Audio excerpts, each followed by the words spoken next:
Whatever you got to do, man, just get the sale, just get the sale.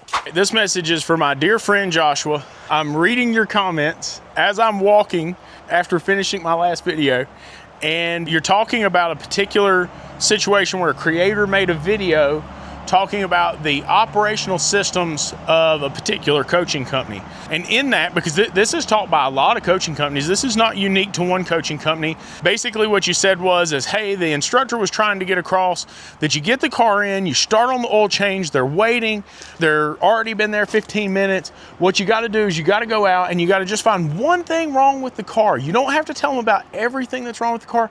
You just need to find one thing. Now, I made somebody really upset in a class that I taught a while back because I just walked out of another class and I began to talk about that. I didn't know the instructor was in the back of the class. And so I'm gonna be honest with you. I disagree with this method because what it does is, if we only find just one thing that was wrong with that car, and then we go and we talk to our consumer about that, and we tell them about this one thing. Now, listen, a lot of nuance to this, a lot of flexibility to this. We could say, hey, I noticed this. I really think that we should do a thorough inspection of the car, make sure it's safe. I'll write estimates for anything I see. But see, if you approach it like that, what's the consumer going to say? If you've built that type of clientele that wants to wait, if you've built that type of clientele that's just coming in for the quick oil change, you know what they're going to say? No, thanks, I'm good.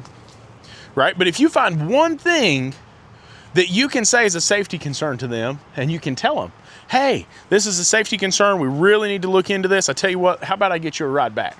But then what you plan to do is look over the whole car and find everything else. And the concept, the mindset, they don't share it in that class, but the mindset is, I'm gonna hold this vehicle hostage. That's what you're missing.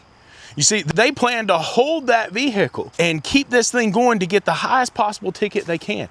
Now, once that happens, right, what that particular organization does, they start reducing the price. Whatever you got to do to outrun your overhead, whatever you got to do to outrun your overhead, lower the price, lower the price, lower the price, whatever you got to do. Go back, beat your technician up, ask him to bring the time down a little bit. Whatever you got to do, man, just get the sale, just get the sale. I don't believe that's the automotive industry that I want to work in, but that's just my opinion, y'all. Joshua, I would love to hear your thoughts on it. Drop them down in the comments below. Y'all have a good one.